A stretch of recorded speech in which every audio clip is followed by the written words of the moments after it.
Take a look at this. There is no policy of starvation in Gaza, and there is no starvation in Gaza. Okay, well, this claim has been debunked, ridiculed even, time and again. And I'm gonna show you why it's false. And that's by Israel's own numbers.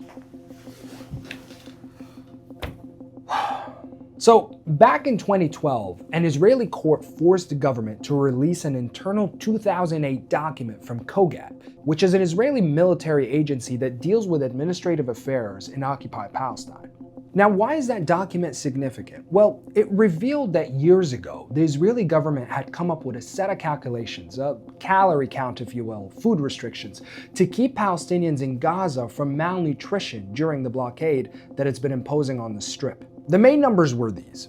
Palestinians in Gaza need an average of 2,279 calories per day to avoid malnutrition, which comes to just over 2,500 tons of food per day needed to enter Gaza for the entire population. Multiply that by 30, this means Gaza needs 77,000 tons of food to enter per month. Now, let's fast forward to today. The Israeli government not only denies starvation in Gaza, it keeps making unsubstantiated claims that it's actually Hamas that's stealing the aid. Hamas robs, steals this humanitarian aid, and then accuses Israel of not supplying it. Which has also been repeatedly debunked by Israeli military officials, the UN, and other agencies. And Israel also blamed the UN for its failure to distribute aid. But let's look at the numbers again. Israeli government numbers, that is. According to Kogat, Israel has allowed 56,000 tons of food to enter Gaza. That's in the months between March and June of this year. And here's what the UN is saying today, that more than 62,000 tons of food staples are needed just to meet the bare minimum and cover basic needs. In March, Israel issued a total blockade, so no food aid entered Gaza. April, same thing, no food aid entered Gaza.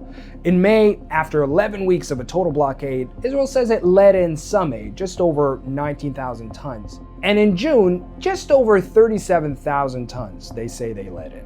So from March all the way to June of this year, Israel let in less than a quarter of what the UN is saying is needed just to cover the most basic of needs. At the time of recording this, at least 227 Palestinian children and adults have already died from starvation. And in addition to the thousands more severely food deprived, nearly 1,400 Palestinians were killed while seeking food. Well, some of you may ask, what about the airdrops? There's been a lot about them in the news lately. Israel permitted airdrops into Gaza over the last 2 weeks. This was then resumed by countries like Jordan, Egypt, the UAE, Germany, France. It's been reported that in these days, a total of 289 airdrops have been conducted and 305 tons of aid have been dropped into Gaza. 305 tons. That's a fraction of what's needed per day.